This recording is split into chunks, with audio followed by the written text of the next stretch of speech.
जय हिंद दोस्तों। स्कूल व्याख्याता भर्ती की तैयारी करने वाले मेरे साथियों का एजुकेशनल मैनेजमेंट की क्लास में स्वागत है। हम पढ़ रहे हैं राजस्थान के प्रारंभिक शिक्षा विभाग को, जिसके अंतर्गत आज हम केंद्र सरकार के एक महत्वपूर्ण प्रोजेक्ट को जानेंगे भी स्टेट में किस प्रकार से लागू होता है और केंद्र सरकार के उस प्रोजेक्ट के तहत वर्तमान में क्या क्या है वो चल रहा है। तो हम बात कर रहे हैं भारत सरकार के साक्षरता प्रोग्राम को लेकर।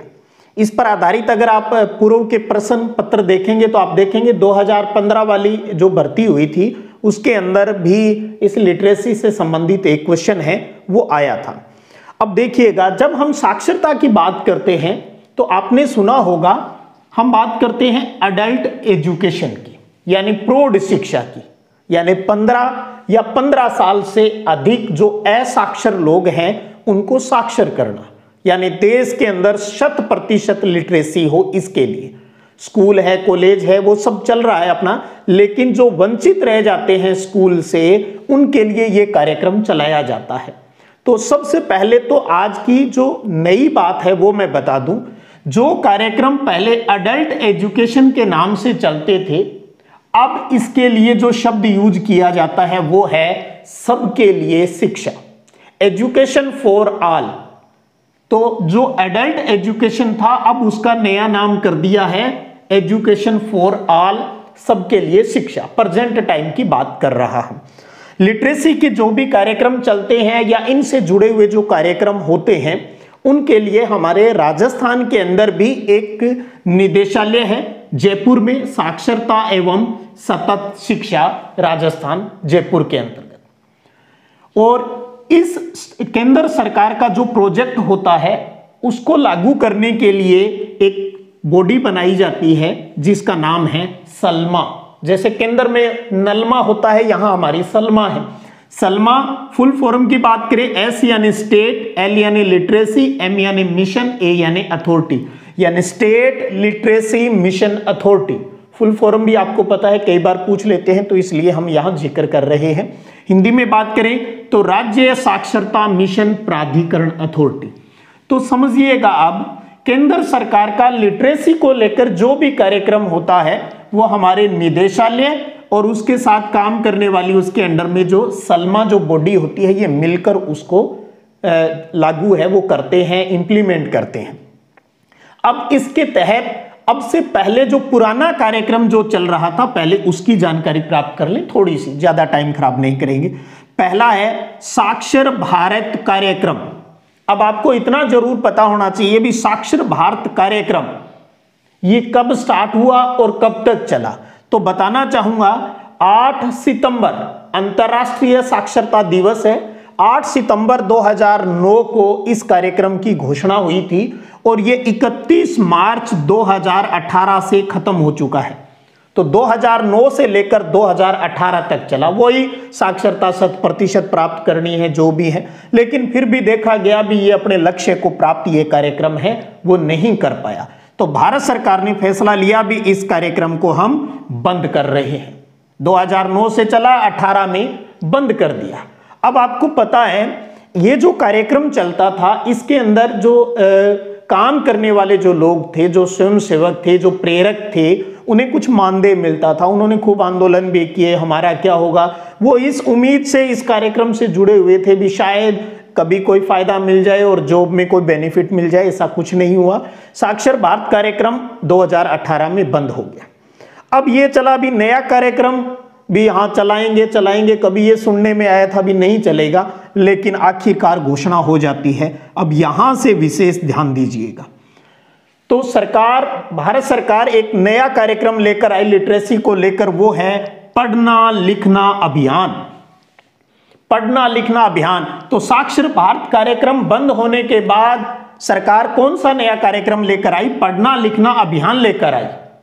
जब इस अभियान की घोषणा की गई थी 8 सितंबर 2020 को इसकी घोषणा की गई थी, साक्षरता दिवस 8 सितंबर 2020 को इसकी जब घोषणा की गई थी तो यह टारगेट रखा था भी ये जो कार्यक्रम है वो 2030 तक चलेगा। 2030 तक चलेगा, यानी हम 10 साल के अंदर भारत को पूर्ण साक्षर है वो कर देंगे। ये टारगेट रखा गया।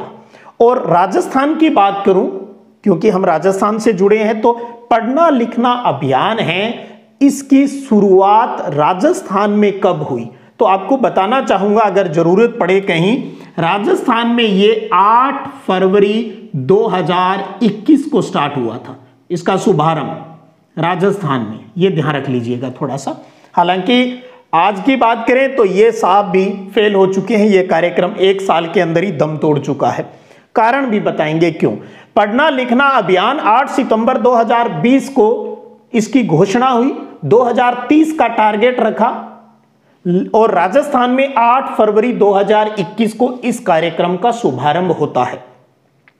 लेकिन आपको पता है हमारी नई जो राष्ट्रीय शिक्षा नीति है 2020 वो लागू हो गई। तो जैसे ही वो लागू हुई तो उसके बाद इसके ऊपर नए सिरे से काम करना स्टार्ट कर दिया सरकार ने। और 19 जनवरी 2022, गौर कीजिएगा, 19 जनवरी 2022 को केंद्र सरकार ने ये फैसला लिया भी हम इस अभियान को तो बंद कर रहे हैं और नया अभियान चला रहे हैं। जनवरी में डिसीजन हो गया भी नया अभियान, और कौन सा? नव भारत साक्षरता कार्यक्रम। और पहले वाला जिसका टारगेट हमने 2030 रखा था, अब हम उसको यही बंद कर रहे हैं। तो सिर्फ इतना ध्यान रखिए, पढ़ना लिखना अभियान 2020 से 31 मार्च 2022 तक ही चला।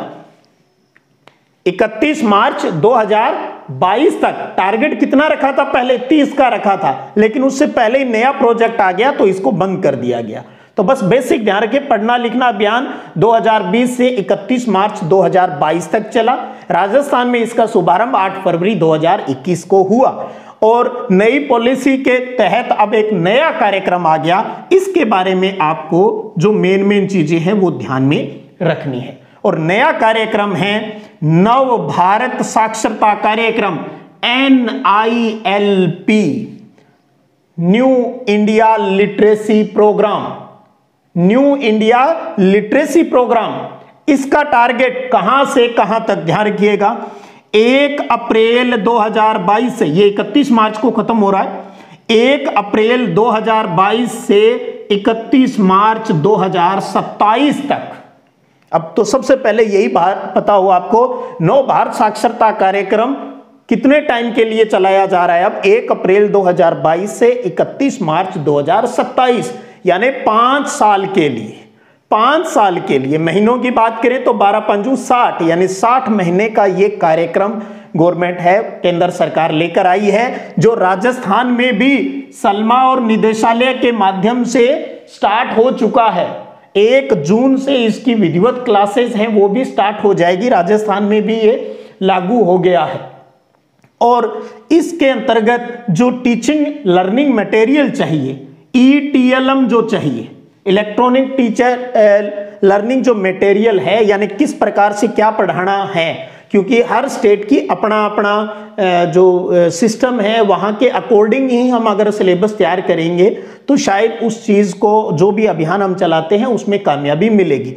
तो इस नव भारत साक्षरता कार्यक्रम के लिए जो TLM, टीचर लर्निंग मटेरियल है, उसका डेवलपमेंट है, वो कौन करेगा?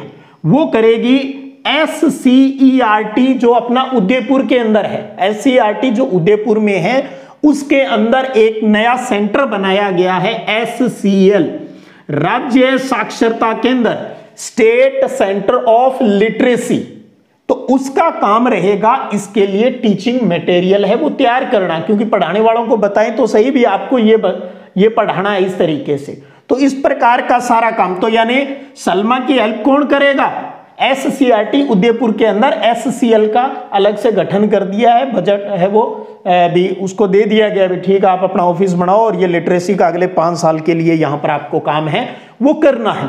एक चीज यहाँ और बात कर लेते हैं, जब भी कोई सेंट्रल गवर्नमेंट प्रोजेक्ट चलाती है मोस्टली, तो उसमें धन भी खर्च होता है, करोड़ों की बात होती है। तो इसका जो खर्चा है वो है 60-40 का रेशियो है, यानी 60% जो राशि है इस प्रोजेक्ट के लिए केंद्र सरकार देगी और 40% है वो राज्य सरकार है वो खर्च करेगी। तो 60-40 का इसका रेशो रहता है, नॉलेज के लिए ये भी ध्यान रखिए।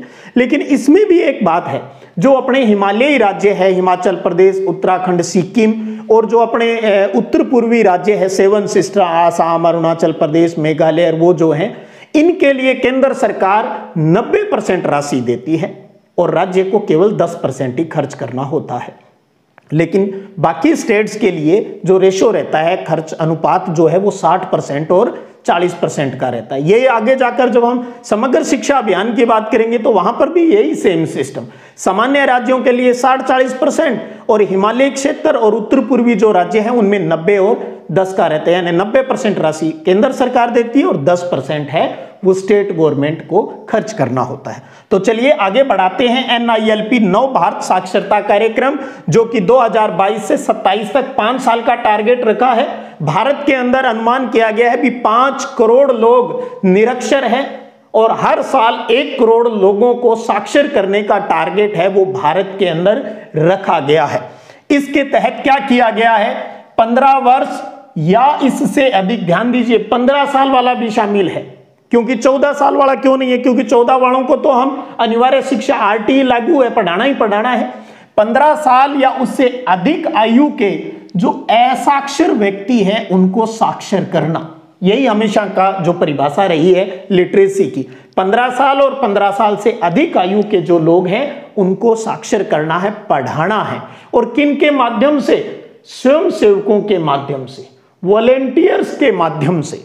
यहां पर आपको याद कीजिए, मैंने कहा था साक्षर भारत कार्यक्रम में जो काम करता था उसको कोई 1000-2000 रुपए मानदेय मिलता था, लेकिन यहां पर सरकार ने क्लियर कर दिया भैया कुछ नहीं मिलेगा, यहां सेवा कीजिए, सेवा कीजिए। वो आप कम से कम 5 पढ़ा हुआ कोई भी व्यक्ति है उसको स्वयंसेवक बना दो। वो कोई स्टूडेंट हो सकता है, वो कोई आंगनबाड़ी कार्यकर्ता हो सकता है, सरकारी टीचर हो सकता है, प्राइवेट टीचर हो सकता है, रिटायर्ड टीचर हो सकता है, कोई जो BEd BSTC की इंटर्नशिप करने वाले कोई भी छात्र हो सकते हैं, क्योंकि हर 10 असाक्षरों के ऊपर एक वॉलेंटियर, एक स्वयंसेवक का चयन करना है।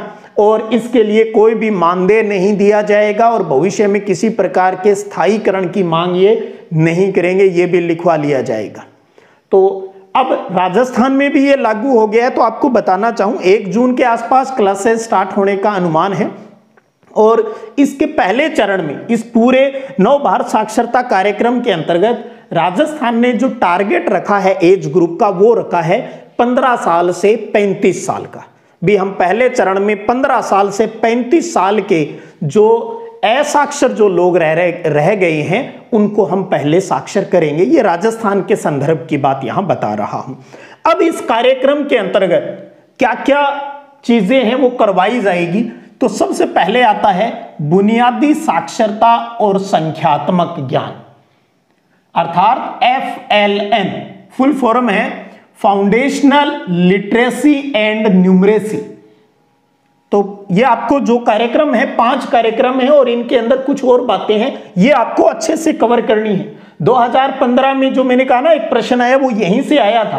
अब आप सोचेंगे भी अब तो सिलेबस चेंज हो गया, भाई ये डायरेक्ट तो पहले भी नहीं लिखा हुआ था, अभी ये सिलेबस में है, क्योंकि प्रारंभिक शिक्षा विभाग के अंतर्गत ये कार्यक्रम चलते हैं सेंटर के, तो इसलिए इनसे प्रश्न पूछे जा सकते हैं, हम इन्हें नजरअंदाज नहीं कर सकते।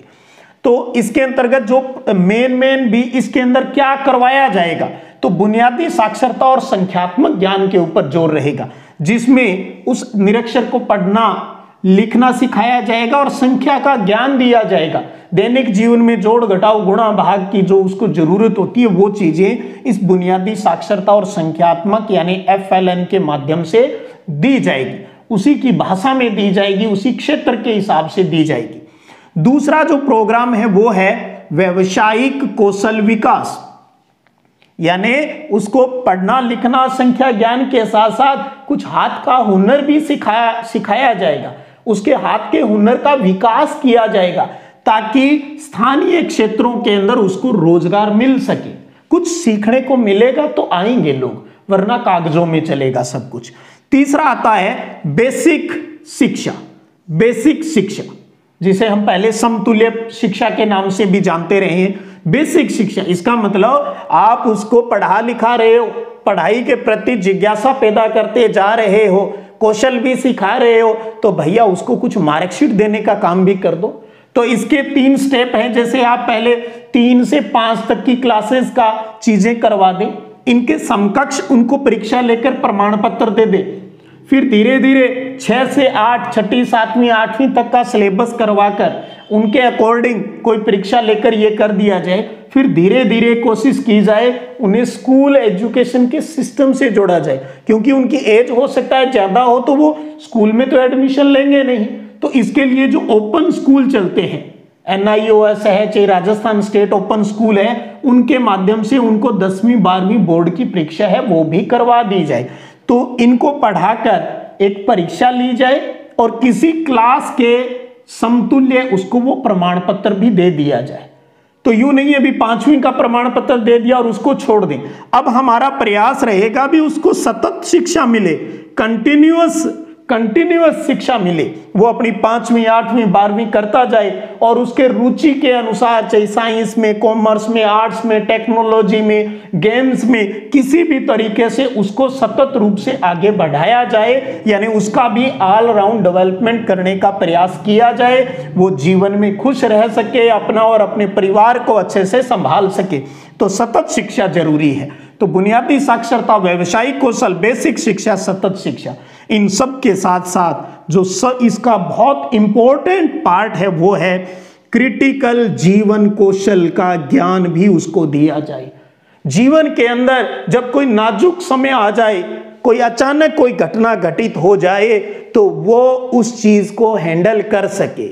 जीवन में अच्छा जीवन जीने के लिए उसे क्या प्लानिंग करनी चाहिए, सरकार की कौन सी योजनाएं चल रही है, उन सब की जानकारी देने के लिए ये इसका और भी सबसे इंपॉर्टेंट हिस्सा है। इन सब के साथ साथ वो है क्रिटिकल जीवन कौशल। अब आपको पता होना चाहिए क्रिटिकल जीवन कौशल के अंतर्गत किन किन चीजों को यानी आयामों को शामिल किया गया है। इसमें उसे वित्तीय साक्षरता दी जाए, बैंकों की, पोस्ट ऑफिस की, उनके बारे में जानकारी दी जाए, बचत की जानकारियां उसको दी जाए। तो ध्यान रखिए वित्तीय साक्षरता संबंधी सामान्य जानकारी उसको दी जाए। कानून, विधिक, लीगल लिटरेसी, कानून की समझ उसके अंदर पैदा की जाए। तीसरा डिजिटल साक्षरता, कंप्यूटर का बेसिक चीजें उसको सिखाई जाए। चौथा है आपदा प्रबंधन, अचानक कोई बाढ़ आ गई, तूफान आ गया, कोई आपदा आ गई तो उसका मैनेजमेंट किस प्रकार से किया जाए, इसका ज्ञान दिया जाए। तो वित्तीय साक्षरता, कानूनी साक्षरता, डिजिटल साक्षरता, आपदा प्रबंधन, व्यवसायिक कौशल है वो भी उसको सिखाया जाए। यहां हम विकास कर रहे हैं, यहां हम उसको कुछ नया सिखाएं। अगर उसको कुछ नहीं आ रहा तो कुछ कमर्शियल चीजें उसको सिखाएं, स्किल डेवलपमेंट करें। उसके अंतर्गत बाल देखभाल, अपने बच्चों की देखभाल कैसे करें इसके बारे में जानकारी दी जाए उसको। आहार संबंधी आदतें, खाना किस प्रकार से, कौन सा खाना लेना चाहिए, कौन सा खराब है, कौन सा सही, उसकी जो चीजें हैं वो उनके बारे में जानकारी दी जाए। अब आज आपको पता है ना मोटापा एक बहुत बड़ी समस्या है, तो उनसे कैसे बचे जा सके, कैसे बीमारियों से बचा जा सके, किस प्रकार खाने को नियंत्रित करके उसकी अच्छी चीजों को सीखकर हम जीवन को, अपने शरीर को खुश मतलब सुखी कैसे रख सके। उसके बाद शिक्षा, स्वास्थ्य और परिवार कल्याण संबंधी जानकारियां हैं वो उसको दी जाए। उसे एक्सरसाइज यानी व्यायाम और योग के बारे में बताया जाए। तंबाकू सेवन बंद करने के लिए उसको प्रेरित किया जाए। तंबाकू के क्या क्या नुकसान हो सकते हैं, शराब के क्या नुकसान हो सकते हैं, ये चीजें उसको बताई जाए। सड़क यातायात दुर्घटना का प्रबंधन कैसे आए, रोड पर चलने के सेफ्टी रूल्स जो होते हैं वो उसको सिखाया जाए। घटना घटित हो जाए तो क्या करना चाहिए उसके बारे में उसको बताया जाए। प्राथमिक चिकित्सा देखभाल, किस प्रकार अगर अचानक कोई फिजिकली प्रॉब्लम हो जाती है तो किस प्रकार फर्स्ट एड उसका किया जाए इसके बारे में बताया जाए। वोटर रजिस्ट्रेशन उसका किस प्रकार किया जाए, आधार रजिस्ट्रेशन किस प्रकार से किया जाता है, केवाईसी किस प्रकार से की जा सकती है मोबाइल के माध्यम से, कंप्यूटर के माध्यम से। तो ये इतनी सारी चीजें जो मुख्यतः क्रिटिकल जीवन कौशल के अंदर स्पष्टता इन्होंने अपने नोटिफिकेशन में लिखी है। तो आप इनको अगर थोड़ा सा गौर से पढ़ेंगे तो आपको समझ में आ जाएगा। अच्छा, मेन चीज सारी आ गई, तो अलग से क्या याद रखने की है? मेन वित्तीय साक्षरता, कानूनी साक्षरता, डिजिटल साक्षरता, आपदा प्रबंधन, ये बड़ी चीजें हो गई। बाकी हमारे जीवन से जुड़ी हुई ये सब चीजें हमें पता है। तो कुल मिलाकर हर प्रकार की शिक्षा, नॉलेज, जीवन कौशल की बातें हैं वो इस कार्यक्रम के तहत है। वो जो असाक्षर लोग हैं उनको साक्षर करते समय ये चीजें उनको बतानी है। तो इस प्रकार से आप समझ गए ना भी, साक्षर भारत कार्यक्रम बंद हो गया, फिर पढ़ना लिखना अभियान आ गया, ये भी अब बंद हो गया भाई मार्च में। अब नया जो चल रहा है वो अपना नव भारत साक्षर कार्यक्रम है। अब आप अच्छे से इसका स्क्रीनशॉट लेकर इसको नोट कर लीजिएगा और इस चीज के ऊपर आप जरूर थोड़ा सा फोकस कीजिएगा भी, ये कब से कब है और क्या किस तरीके से होना है इसका सिस्टम, इसको थोड़ा सा आप नोट कर लीजिएगा और स्क्रीनशॉट ले लीजिएगा। अभी आप, मैं हट जाऊंगा साइड में। और उसके बाद हमारा प्रारंभिक शिक्षा विभाग को लेकर एक पॉइंट और रहता है, जो पंजीयक शिक्षा विभागीय परीक्षाएं जो बीकानेर है उसकी सामान्य जानकारी भी हम अभी प्राप्त कर लेंगे। उससे पहले आप इसको स्क्रीनशॉट ले लीजिए एक बार।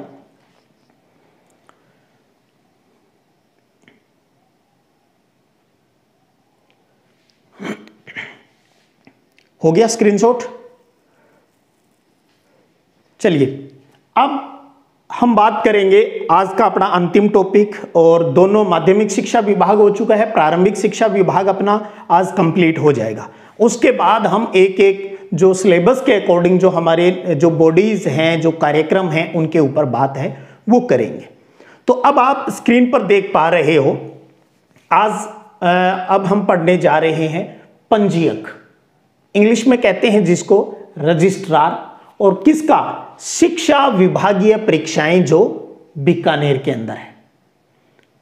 एक तो ये ध्यान रखिए, पंजीयक कार्यालय है कहां? बीकानेर के अंदर है, और ये अपने स्टेट लेवल का स्वतंत्र कार्यालय है। इसका जो कार्यालय अध्यक्ष होता है वो रजिस्ट्रार होता है, जो कि उपनिदेशक स्तर का अधिकारी होता है, और इसका काम है जो विभागीय परीक्षाएं हैं उनको आयोजित करने का है। बस आप इतना ध्यान रखें भी ये कौन कौन सी परीक्षाएं आयोजित करता है। तो आप गौर करेंगे, यहां केवल 4 तरह के कार्यक्रम वर्तमान में इसके द्वारा करवाए जा रहे हैं, जिसमें पहला है अपना ये जो आपका बीएसटीसी का जो पेपर होता है, प्री बीएसटीसी में सिलेक्शन के बाद बीएड कॉलेज, जो बीएसटीसी कॉलेज मिल जाता है। अब आपके पहले साल और 2 साल की बीएसटीसी होती है, डीएलडी जिसको हम बोलते हैं, तो उसके एग्जाम दोनों सालों के ये पंजीयक ही करवाता है। ध्यान रखिएगा, डीएलडी के पहले और दूसरे साल के एग्जाम यही करवाता है। जैसे 10वीं और 12वीं बोर्ड परीक्षा जो स्कूल के अंदर पढ़ते हो, एग्जाम कौन लेता है? माध्यमिक शिक्षा बोर्ड लेता है। इसी प्रकार आप किसी कॉलेज में पढ़ रहे हो, लेकिन बीएसटीसी फर्स्ट ईयर और सेकेंड ईयर के जो एग्जाम हैं वो यही पंजीयक करवाता है।